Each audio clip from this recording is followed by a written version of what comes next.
तो show time पे आज एक्सप्लेन कर रहे हैं वेडनेसडे सीरीज के सीजन 1 के एपिसोड नंबर 3 को। तो चलिए शुरू करते हैं गाइज, और आप देख रहे हैं शो टाइम और मैं हूं हेमंत, जो आपके लिए ऐसे अमेजिंग एक्सप्लेनेशन लाता रहेगा जब तक आप वीडियो को लाइक करते हुए जाओगे। तो इस वीडियो को भी लाइक कर दो और अब शुरू करते हैं इस एपिसोड को, जहां पर हमने देखा कि वेडनेसडे का किडनैप कर लिया है एक सीक्रेट ग्रुप ने, जहां पर वो उससे क्वेश्चन करने लगते हैं कि उसकी हिम्मत कैसे हुई यहाँ आने की। बट तभी वेडनेसडे बोलती है भयंकर, आवाज बदलने की जरूरत नहीं है, मुझे पता है तुम ही हो। और यहाँ पर ये देख के समझ चुके थे सारे ग्रुप मेंबर्स कि ये शायद उन सबको जानती है, और वो अपना मास्क हटा के बोलते हैं कि यहाँ पर वेडनेसडे को नहीं आना चाहिए था, ये उनका सीक्रेट नाइट शेड ग्रुप है। बट तभी वेडनेसडे को लगता है कि ये ग्रुप तो खत्म हो चुका था। बट तभी एक्सेवियर एक्सप्लेन करता है कि ऐसा नहीं है, क्योंकि उनका ग्रुप छुप छुप के बहुत लंबे टाइम से चलने लग रहा है, और यहाँ पर 30 साल पुराने हादसे की वजह से उसको पब्लिकली बंद कर दिया था। बट यहाँ पर उसके रिच अलुमिनाई उन्हें हेल्प करते हैं इस ग्रुप को कंटिन्यू करने के लिए,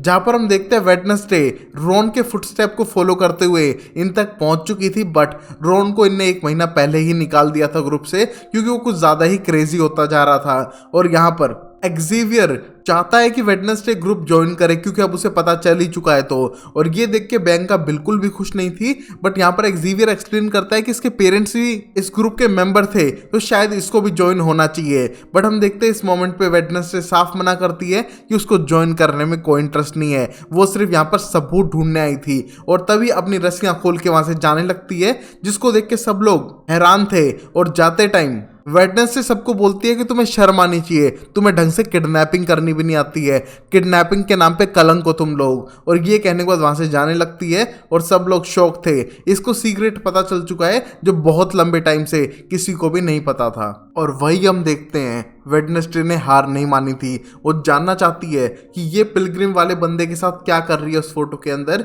जो 30 साल पहले लिखी गई थी, जहां पर उसको टेंशन थी पता लगाने की। बट वो इस टाइम पे नहीं लगा पाएगी, क्योंकि आज है आउटरीच डे, जहां पर सारे नेवरमोर के बच्चे जेरिको टाउन में जाने वाले थे, जो पास में ही था। और यहाँ पर उनको कुछ ड्यूटीज निभानी पड़ेंगी उनके कार्ड के हिसाब से, और यहाँ पर टाउन के अंदर ऐसा बिहेव करना है कि जैसे वो टाउन के ही लोग हैं। बट यहाँ पर उन्हें प्रिंसिपल वार्न करती है कि कोई भी गड़बड़ नहीं होनी चाहिए और बाकी कुछ ना करें। जहां पर हम देखते हैं सारे बच्चे एक्साइट थे टाउन में जाने के लिए, जहां पर अब इनिट को तो मिल चुकी है पिलग्रिम वर्ल्ड की टिकट, जहां पर वो जाके एक्साइटेड है क्योंकि वहां नए नए लोगों से मिलेगी। और यहाँ पर मिली है वेडनेसडे को एक क्रीपी एंटीक स्टोर के पास, जहां पर उसे पूरे दिन वहीं पर रुकना पड़ेगा, जिसको देखकर वेडनेसडे ज्यादा खुश नहीं थी। बट उसी मोमेंट पे पता चलता है कि एक्सेवियर को भी वही मिली है, और वो एक्सचेंज करने की कोशिश करता है एजेक्स से, क्योंकि उसे वेडनेसडे के आसपास भी नहीं रहना है। और यहाँ अब प्रिंसिपल खुद मिलने के लिए आती है वेडनेसडे से,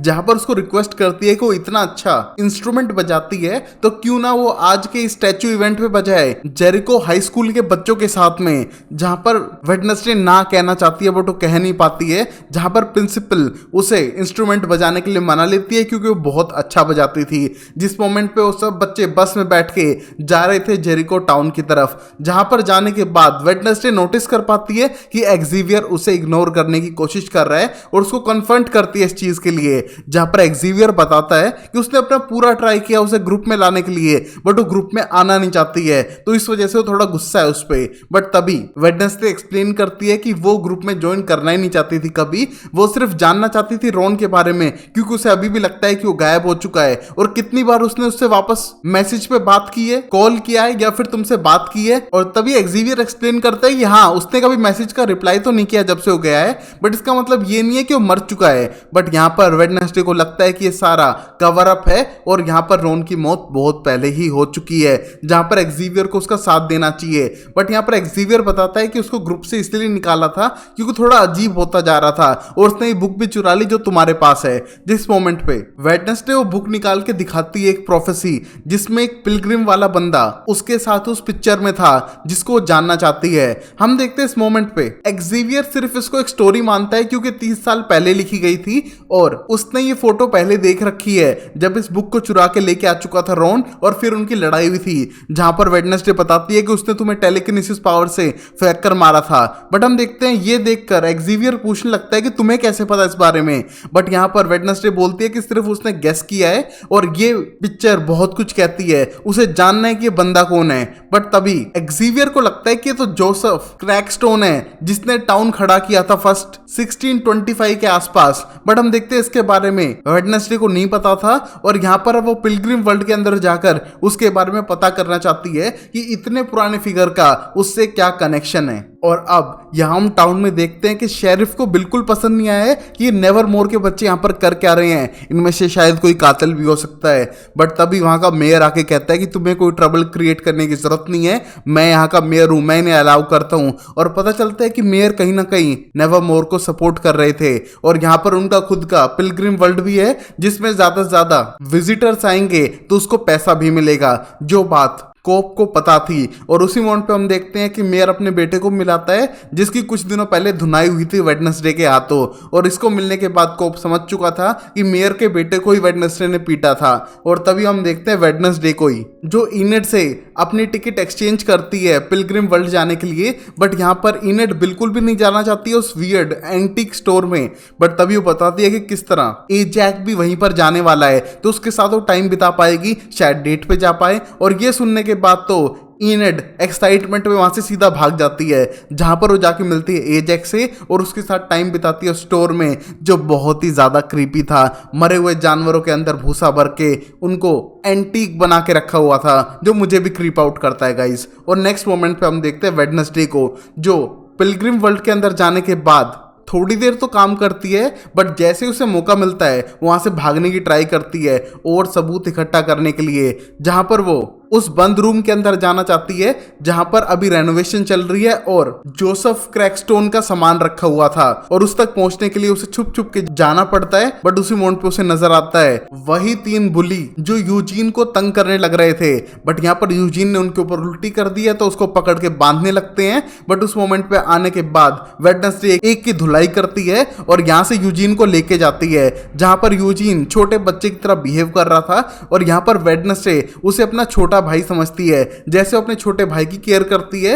वैसे ही अब वो यूजीन की केयर कर रही थी। बट उसको हेल्प चाहिए, जहां पर वो उस रेनोवेशन वाले रूम के अंदर जाके सबूत इकट्ठा करेगी तब तक यूजीन को वहां पर पहरा देना पड़ेगा जिससे कि उसे कोई पकड़ ना पाए। जहां पर यूजीन उसकी हेल्प करने के लिए तैयार था और अंदर जाने के बाद वेडनेसडे नोटिस कर पाती है एक बड़ी सी पेंटिंग जिसके अंदर जोसेफ क्रैकस्टोन था। बट उसे वही लड़की दिखती है जो उसे विजन में दिखाई दे रही थी और उसके पास एक बुक थी जिसको ढूंढने के लिए वो यहाँ वहाँ तलाश करती है और उसे बुक तो मिलती है बट वो एक रेप्लिका थी, रियल नहीं थी बल्कि सारे पेज ब्लैंक हैं। बट तब तक पिलग्रिम वर्ल्ड की इंस्ट्रक्टर बियांका से पूछते हुए पहुंच जाती है वेडनेसडे के पास और यहाँ पर उसने पकड़ लिया था यूजीन को भी और बताने लगती है कि किस तरह यहाँ पर आना अलाउड नहीं था तो तुम कैसे पहुंची। जिस मोमेंट पे बताती है कि वो जानना चाहती थी जोसेफ क्रैकस्टोन के बारे में और उस प्लेस के बारे में जहां पर ये सारी फोटोज और रिचुअल हुआ करते थे। जिस मोमेंट पे इंस्ट्रक्टर को कुछ खास नहीं पता था और यहाँ पर जानने के लिए मरी जा रही है वेडनेसडे क्योंकि उसे पता है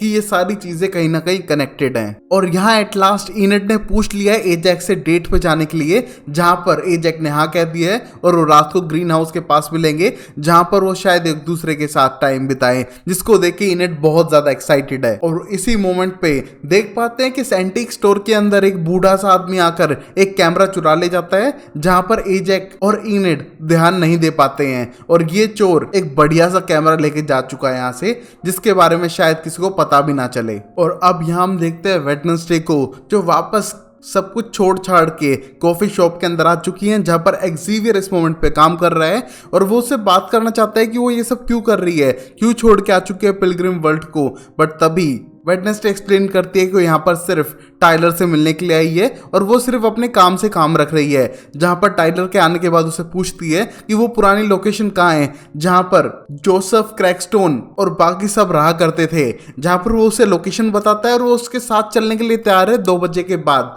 बट यहाँ पर वेडनेसडे के पास इतना टाइम नहीं है क्योंकि उसे पता है कि प्रिंसिपल उस पर नजर रखेगी, इसलिए वो अकेली जाने वाली है जंगलों में और वो जा सकती है, उसे किसी की जरूरत नहीं है। जहां पर हम देखते हैं टाइलर और एक्सेवियर दोनों वेडनेसडे का अटेंशन चाहते हैं बट वेडनेसडे अकेला रहना चाहती है। जिस मोमेंट पे जंगल में जाने के बाद उस पुराने टूटे घर को देख पाती है और हैंड्स उसके साथ में था जिसका नाम थिंग है। हम देखते हैं वो देख पाते हैं उसी बूढ़े आदमी को जो कहते हैं कि ये उसका घर है और यहाँ से निकल जाए, बट यहाँ पर थिंग उसका गला दबाता है और उसे दूर पटक के मारता है जिससे कि वो डर के भाग सके। और जिस मोमेंट पे बार बार थिंग उसे एडवाइस करता है कि किसी चीज को टच करे जिससे कि उसे कुछ मेमोरीज मिले, बट यहाँ पर वेडनेसडे अपनी मेमोरीज को ट्रिगर नहीं करना चाहती है क्योंकि जो विजन उसे आते हैं वो उसे ट्रोमेटाइज कर देते हैं। जिस मोमेंट पे कई सारी चीज़ों को टच करके उसे विजन नहीं आ रहे थे, जिसको देख के थोड़ी खुश थी कि चलो अब यहाँ पर देखने के बाद घर जा सकेंगे। बट तभी जैसे वो गेट खोलती है वो पहुंच चुकी थी अपने विजन्स की दुनिया में, जहाँ पर ये देख पा रही थी कि कई सारे गाँव वाले जो पिलग्रिम्स हैं वो मारने लग रहे थे एक लड़की को और उसे वो चुड़ैल बुला रहे थे। हम देखते हैं छोटी सी बच्ची वेडनेसडे की एज की थी जिस मोमेंट पे उसको लोग टॉर्चर करने की कोशिश कर रहे थे और लास्ट में जोसेफ क्रैकस्टोन आकर उसे मारने की अलाउंस दे चुका था। जिस मोमेंट पे पता चलता है कि उस लड़की का नाम गुडी एडम्स है और कहीं ना कहीं ये एंसेस्टर थी वेडनेसडे की, जहां पर वो वॉर्न करती है जोसेफ को कि जो भी वो कर रहा है वो गलत है, ये जगह उनसे बिलोंग करती थी और यहाँ पर ये नेचर के साथ पहले रहते थे। बट हम देखते हैं जोसेफ इन सबको आउटकास्ट मानता है जो इंसानों से अलग है और इन सबको मरना चाहिए। बट हम देखते हैं यहाँ पर गुडी उसे मारने की कोशिश भी करती है चाकू से, बट एक कट ही दे पाती है। जिस मोमेंट पे सब लोग उसे पकड़ के घर में बंद कर देते हैं, उसकी मॉम और उन जैसे लोगों के साथ में जो आउटकास्ट थे, और उनको बांध रखा था चेन से जिससे कि वो यहाँ से भाग ना सके, और पूरे हट के अंदर आग लगा देते हैं। जिस मोमेंट पे ये सारी चीजें वेडनेसडे देख पा रही थी और देखती है कि किस तरह गुडी अपनी माँ और बाकी सब लोगों को बचा नहीं पाई है, बट उन सब लोगों ने गुडी को वहां से भगाने के लिए चिमनी के रास्ते से उसे जाने दिया है, जहां पर वेडनेसडे ये सब देख के समझ चुकी है कि ये सब कुछ कनेक्टेड है, जहां पर जोसेफ क्रैकस्टोन ने उस जैसे लोगों को खत्म करने की पूरी कोशिश की थी और वो नफरत करता है। जिस मोमेंट पे उसके पास भागते हुए आने लगती है गुडी और बताती है कि वो आने वाला है, तुम्हें बच के रहना पड़ेगा, जहां पर जोसेफ क्रैकस्टोन आकर वॉर्न करता है वेडनेसडे को कि वो जल्दी आएगा सब आउटकास्ट को खत्म करने के लिए। जिस मोमेंट पे देख के वेडनेसडे डरती है और जब उसकी आंख खुलती है तो बारिश होने लग रही थी और यहाँ पर हैंड्स उसे जगाने की कोशिश करता है और वो सारी बातें हैंड्स को बताते हुए उस जगह को छोड़ने की प्लान करती है। बट तभी उसे आवाजें आती हैं जैसे कि आसपास कोई हो, बट तभी वेडनेसडे को लगता है कि शायद वो बूढ़ा आदमी होगा जो इस जगह पर रहता है, बट तभी उसे दिखाई देता है वही मॉन्स्टर जिसका पीछा वो करना चाहती है। बट मॉन्स्टर बहुत ज्यादा फास्ट था और वो भागकर कहीं छुप जाता है। बट हम देखते हैं इस मोमेंट पे वेडनेसडे उसके पैरों के निशान देख पाती है, जहां पर पहले तो पंजे थे बट वो धीरे धीरे इंसान के पैरों जैसे होते गए, जिससे पता चल चुका था वेडनेसडे को कि जो भी ये मॉन्स्टर है वो एक इंसान की फॉर्म में है और वो ट्रांसफॉर्म कर सकता है, और इसके बारे में पता लगा कर रहेगी कि कौन है ये जो ट्रांसफॉर्म करके सब लोगों को मारने लग रहा है। और तभी उसे मिलता है एक्सेवियर जो अम्ब्रेला लेके आ चुका है वेडनेसडे के लिए और बोलता है कि तुम जंगलों में अकेली क्या कर रही थी। बट यहाँ पर वेडनेसडे का क्वेश्चन है कि उसे कैसे पता वो जंगलों में है, बट यहाँ पर उसने उसकी सारी बातें सुन ली थी कैफे के अंदर और यहाँ पर वो उसकी हेल्प करने आया है और वो सोचता है कि शायद वेडनेसडे सही कह रही है। मॉन्स्टर के बारे में उसे नहीं पता, बट रॉन के साथ कोई गड़बड़ हुई है क्योंकि उसने रॉन को मैसेज किया कि जिस तरह लास्ट टाइम स्कीइंग करने गए थे दोनों दोस्त फिर से चलें क्या, बट इस बार उसने साफ मना कर दिया कि वो इस बार स्कीइंग करने के लिए नहीं जाएगा। बट रियलिटी तो ये है कि रॉन और एक्सेवियर कभी स्कीइंग के लिए गए नहीं, मतलब जो भी ये है वो कवर अप करने की कोशिश कर रहा है रॉन के मर्डर को, और यहाँ पर रॉन एग्जिस्ट नहीं कर रहा है इस मोमेंट पे और कोई रॉन बन के उसकी जगह फिल करने लग रहा था। जिस मोमेंट पे अब वेडनेसडे समझ चुकी है कि इसको ये मिस्ट्री सॉल्व करनी पड़ेगी और पता करना पड़ेगा ये असली कातिल कौन है, और उसके लिए वो और छानबीन करेगी। बट यहाँ पर एक्सेवियर उसे ये सब करने के लिए मना करता है क्योंकि उसे पता चल चुका है कि यहाँ पर वेडनेसडे को विजन्स आ रहे हैं और इसी वजह से वो ये सब चीजें इन्वेस्टिगेट करने की कोशिश कर रही है और उसे नहीं करना चाहिए क्योंकि उसके खुद के फादर भी एक साइकिक हैं, उन्हें भी विजन आते हैं और वो खुद कहते हैं कि सारे विजन रियल नहीं होते हैं, वो एक वन साइडेड स्टोरी है, उन पे यकीन नहीं करना चाहिए। जहां पर पता चलता है कि एक्सेवियर के डैड बहुत ही फेमस इंसान है और वेडनेसडे का भाई उसे बहुत ज्यादा पसंद भी करता है। बट हम देखते हैं वेडनेसडे को इतना इंटरेस्ट नहीं था, बस वो जानना चाहती है कि ये गुडी एडम्स के उससे क्या कनेक्शन है और जोसेफ क्रैकस्टोन ने कैसे सारे आउटकास्ट को खत्म कर दिया था। और अब शायद फिर से कुछ खतरनाक होने वाला है और रोन की शायद प्रोफेसी सही हो सकती है और उसको रोकने के लिए यहाँ पर कुछ ना कुछ स्टेप वेडनेसडे को ही उठाने पड़ेंगे, जिसके लिए वो बिल्कुल रेडी थी। इसलिए अब वेडनेसडे सीधा जाती है उस सेरेमनी में और इस मोमेंट पे सब लोग सेलिब्रेट कर रहे हैं। बट यहाँ पर अब बतला लेके रहेगी वेडनेसडे, क्योंकि इस बंदे ने सारे आउटकास्ट को मार दिया था और उसकी सेलिब्रेशन तो बिल्कुल नहीं होनी चाहिए। जहां पर हम देखते हैं जैसे ही इवेंट शुरू होता है सब लोग एक्साइटेड में कूदते हैं और यहाँ पर थिंग माचिस जला के अपने प्लान को एग्जीक्यूट करता है और यहाँ पर एक बहुत बड़ा धमाका होता है उस स्टैचू के आसपास, जहां पर हम देखते हैं पानी की जगह थिंग ने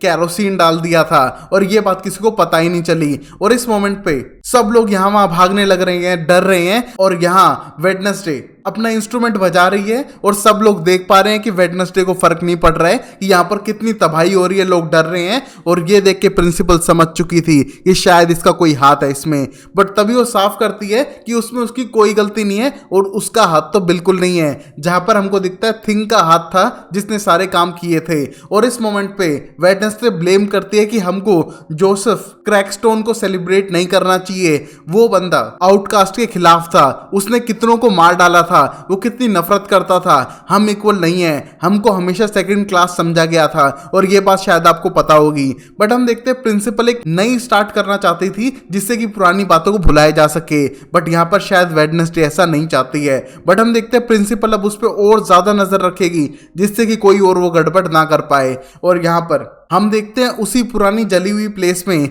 वो बूढ़ा वापस आ चुका है जो वहां पर रहता था और उस कैमरा के अंदर बैटरीज डालने लगता है जिससे कि उस कैमरा को यूज कर सके। बट तभी उसके ऊपर वो मॉन्स्टर अटैक करता है और यहाँ पर कैमरा उस इवेंट की सारी फोटो खींच लेता है जहां पर इस बूढ़े गरीब आदमी की मौत हो चुकी है। और अब वही हम एंडिंग में देख पाते हैं कि किस तरह इन सब इवेंट्स के बारे में अपने नॉवल लिखने लग रही थी वेडनेसडे और सोच रही है कि मॉन्स्टर कौन हो सकता है। उसे कई सारे लोगों पे अब शक होने लगा था। बट उसी मोमेंट पे हम देखते हैं इनेट को जो अपनी डेट के लिए तैयार हो रही है, बहुत ज्यादा फ्रस्ट्रेटेड और डरी हुई है और सोच रही है कि एजैक के साथ डेट कैसे जाएगी। जहां पर वेडनेसडे उसे बोलती है कि अगर उसने तुम्हें पसंद नहीं किया तो उसका मुंह तोड़ देगी वो। हम देखते हैं इस मोमेंट पे एजैक के साथ डेट पे जाने के लिए इनेट बिल्कुल तैयार है और यहीं एजैक तैयार होने के लिए वॉशरूम में जाता है बट मिरर को ढक देता है क्योंकि वो अपनी कैप उतारने के बाद शावर लेने वाला था जहां पर उसके बाल सांप के हैं, बिल्कुल मेडुसा जैसे, और जिसको भी देखेंगे उसको थोड़ी देर के लिए पत्थर में बदल देंगे।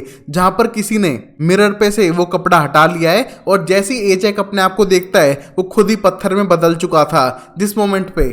वो इनेट के साथ डेट पे नहीं जा पाया और यहाँ पर इनेट उसका लंबे टाइम तक वेट करती रही और उसके ना आने पे पंजे मार के बस पे गुस्से में वापस चली जाती है। जहां पर अब इनेट को लगता है कि शायद एजैक ने उसे छोड़ दिया है। और इसी मोमेंट पे हम देखते हैं मिस थॉर्नहिल को जो अपने आप को अकेला पाकर सीधा 2 बार चुटकी बजाती है और सीधा नाइट शेड की सीक्रेट प्लेस पे जाने लगती है। और सबसे बड़ा क्वेश्चन उठता है कि ये तो नॉमी है ना, इसको इंसानों की चीजों के बारे में पता होगा ना कि सुपरनेचुरल के बारे में, तो ये वहां कैसे जा सकती है और उसे कैसे पता चला। तो इस पे भी थोड़ा शक उठता है। और नेक्स्ट उठता है प्रिंसिपल पे जो खुद एक शेप शिफ्टर है और यहाँ पर वो वेडनेसडे की मॉम वाला पेज निकालती है अपनी ईयर बुक से और उसे जला देती है गुस्से में, जैसे कि वो वेडनेसडे की मॉम से नफरत करती हो। और वहीं वेडनेसडे की साइकाइट्रिस्ट को हम देख पाते हैं जो जानवरों के अंदर भूसा भर के अपने पास एंटीक स्टोर की तरह रखती है, जिससे पता चलता है कि वो शायद क्रीपी हो सकती है और या फिर मॉन्स्टर भी। और इसी मोमेंट पे हम देखते हैं टाइलर को भी जो गुस्से में बाथटब में अपने आप को डुबोने की कोशिश करता है जैसे कि उसको कुछ फ्रस्ट्रेशन हो। और वहीं जंगल में अब पुलिस पहुंच चुकी है जहां पर इस मॉन्स्टर ने अटैक किया था और यूजीन जंगलों में घूमने लग रहा था रात को और देख पाता है पुलिस इन्वेस्टिगेशन के लिए वहां पर पहुंच चुकी थी। और तभी हम देखते हैं पुलिस को मिलता है कैमरा जिसके अंदर से वो सारे फोटोज निकालते हैं और पता करते हैं कि मॉन्स्टर की फोटो खिंच चुकी है और उन्हें अब पक्का पता है कि ये कोई मॉन्स्टर ही था, कोई बियर नहीं। और तभी हम सबके सामने आ जाते हैं कितने सारे सस्पेक्ट, इनमें से कोई भी वो मॉन्स्टर हो सकता है या फिर कोई कातिल, जिसके बारे में जानेंगे नेक्स्ट एपिसोड में। और गाइज शायद ये नॉर्मल भी हो क्योंकि सबको इसमें से आउटकास्ट है, मतलब थोड़े अजीब तो स्टार्टिंग से ही है और शायद हमें शक गलत पर्सन पे हो रहा है। देखते हैं कोई रियल मॉन्स्टर कौन है अगले एपिसोड में। तब तक के लिए वीडियो को लाइक करो, चैनल को सब्सक्राइब करो और देखते रहो शो टाइम अमेजिंग सीरीज के लिए। तब तक के लिए take care, bye bye, sign और टाटा।